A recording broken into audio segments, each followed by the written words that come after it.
সেনাবাহিনী সদস্যের উপস্থিতিতে পুনরায় সচল হয়েছে চট্টগ্রাম মহানগরীর পুলিশ ফাঁড়ি। Desk report. এই আন্দোলনে যে ফাঁড়ির কার্যক্রম বন্ধ ছিল বা প্রত্যেকটা থানার কার্যক্রম বন্ধ ছিল, আজকে দীর্ঘদিন পরে আজকে এই আমাদের হালিশহর মধ্যম হালিশহরের যে পুলিশ ফাঁড়ি ছিল সেই ফাঁড়িটার কার্যক্রম এই আজকে থেকে এখন থেকে চালু হবে। তো সেই জন্য এলাকার কৃতি সন্তান যারা মুরব্বী আছে এবং রাজনীতিবিদ যারা সুস্থ সমাজে যে মানুষগুলো আছে, যে জনতা আছে, উচ্চ জনতা, সেই জনতাই আবার এই পুলিশ ফাঁড়ি চালু করার জন্য তারাই উদ্যোগ জানাচ্ছে এবং তারাই পাশে আছে এবং সবাইকে মিলিত করে একসঙ্গে আসলে এই ফাঁড়ি উদ্বোধন করা হচ্ছে।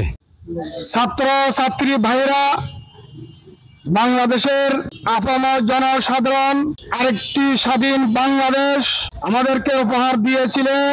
তারই ধারাবাহিকতায় সারা চট্টগ্রামে নয়, শুধু সারা বাংলাদেশে আমরা সবাই একে অপরের মধ্যে কাঁধে কাঁধ লাগিয়ে আমরা সহযোগিতা করে, প্রশাসন ভাইদেরকে সহযোগিতা করে দেশের সম্পদ রক্ষা করার জন্য কাজ করেছেন।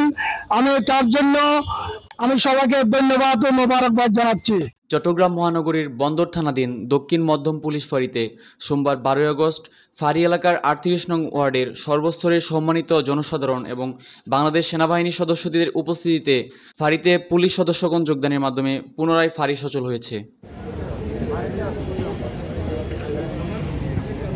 এ সময় এলাকার বিশেষ ব্যক্তিবর্গ ও ফাঁড়ির ইনচার্জ উপস্থিত জনসাধারণের উদ্দেশ্যে সমসাময়িক বিষয় নিয়ে আলোচনা করেন।